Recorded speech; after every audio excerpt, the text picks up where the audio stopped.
بسم اللہ الرحمن الرحیم۔ قسط نمبر 2۔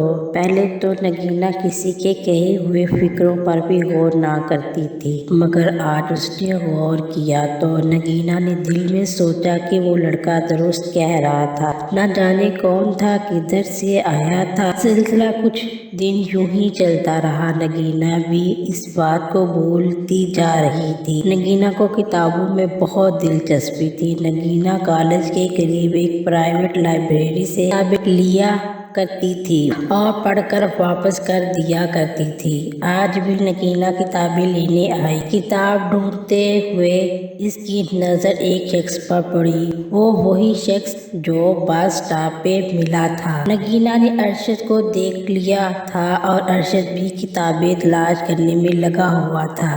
اب نگینہ کے پاس موقع تھا کہ ارشد سے بات کر لے۔ اسی عرض سے نگینہ ارشد کے سامنے اسی امید سے جا کھڑی ہوئی کہ وہ اس سے بلائے۔ نگینہ اپنا بھی بھرم رکھنا چاہتی تھی۔ ارشد کی نظر نگینہ پر پڑی۔ ارشد چپ ہو گیا اور باہر کی طرف چل دیا۔ اسی اثنا پر نگینہ نے بھی کتابیں لی اور باہر چلی گئی۔ ارشد شاید نگینہ کا ہی انتظار کر رہا تھا کہ وہ دونوں سڑک پر ایک دوسرے کو تکتے اور نظریں چراتے۔ ارشد نے ہمت کر کے نگینہ کو سلام کیا اور آنے کا مقصد بیان کیا۔ آپ یہاں کیا کر رہی ہیں؟ آپ کو بھی کتابیں پڑھنے کا شوق ہے؟ ارشد نے نگینہ سے کہا۔ جی مجھے بھی کتابیں، ناولز پڑھنے کا بہت شوق ہے، نگینہ نے نارمل انداز میں ارشد کو جواب دیا۔ گرمی بہت ہے، آئیے میں آپ کو اپنی گاڑی میں آپ کے گھر ڈراپ کر دیتا ہوں۔ ادھر بات کرنا مناسب نہیں۔ ارشد نے اپنی گاڑی کی طرف اشارہ کرتے ہوئے نگینہ کو مخاطب کیا۔ نہیں نہیں، میں چلی جاؤں گی۔ ارے ایسے کیسے، میں خود بس اسٹاپ تک چھوڑ دوں۔ گھبرائیں مت، مجھے اپنا ہی سمجھیں۔ نگینہ اب کچھ سوچ ہی رہی تھی اور اگلے ہی لمحے نگینہ راضی ہوگی اور فرنٹ سیٹ پر جا کر بیٹھ گئی۔ آپ کے پاس اپنی گاڑی ہے، پھر بھی آپ بس اسٹاپ پہ کیوں کھڑے ہوتے ہیں؟ نگینہ نے ارشد سے سوال کیا۔ وہ آپ کے لیے کھڑا ہوتا تھا کیونکہ آپ مجھے اچھی لگی۔ ارشد وقت برباد نہیں کرنا چاہتا تھا، جھٹ سے انکار کر دیا۔ آپ پاگل تو نہیں ہو گے؟ آپ مجھے نہ سمجھنا، جانا اور پسند کرنے لگے۔ نگینہ کا لہجہ تھوڑا سا سخت ہو گیا۔ محترمہ، دل کسی کا ملازم نہیں جو پوچھ کر کسی کو پسند کرنے لگے۔ پھر دونوں جانب خاموشی چھا گئی۔ آپ سے میں نے معافی مانگنی تھی، مگر اس دن کے بعد آپ نظر نہیں آئے۔ نگینہ نے خاموشی توڑتے ہوئے بات کو آگے بڑھایا۔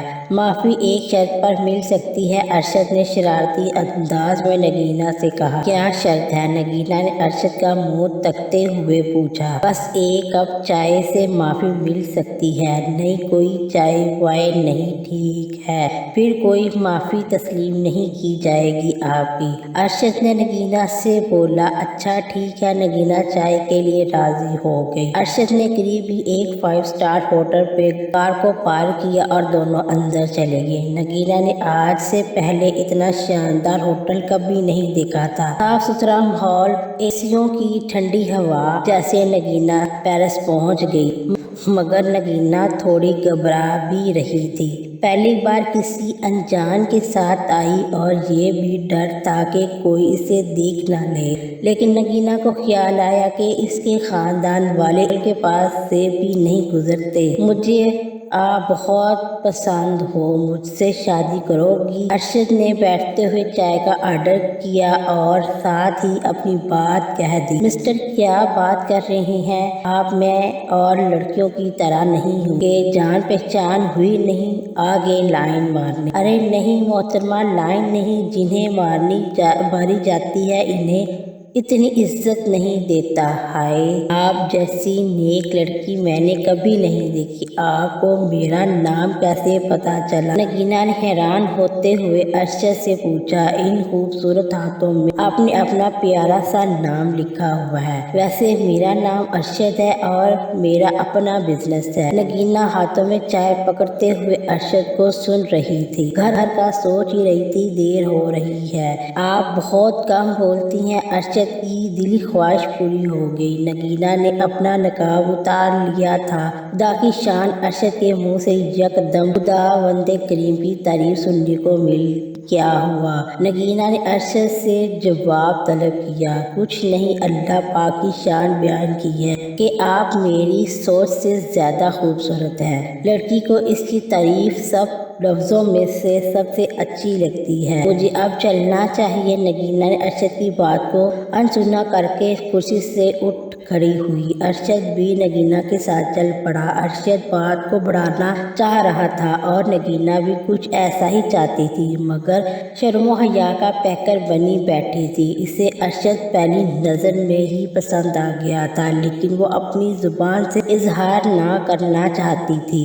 یہ لیں میرا وزٹنگ کارڈ، اس پر میرا نمبر اور ایڈریس ہے۔ اگر کوئی بھی کام ہو تو مجھے لازمی بتانا۔ بس اسٹاپ آ چکا تھا۔ نگینہ کچھ کہے بغیر کارڈ کو پرس میں رکھا اور اتر گئی۔ ارشد بھی چلا۔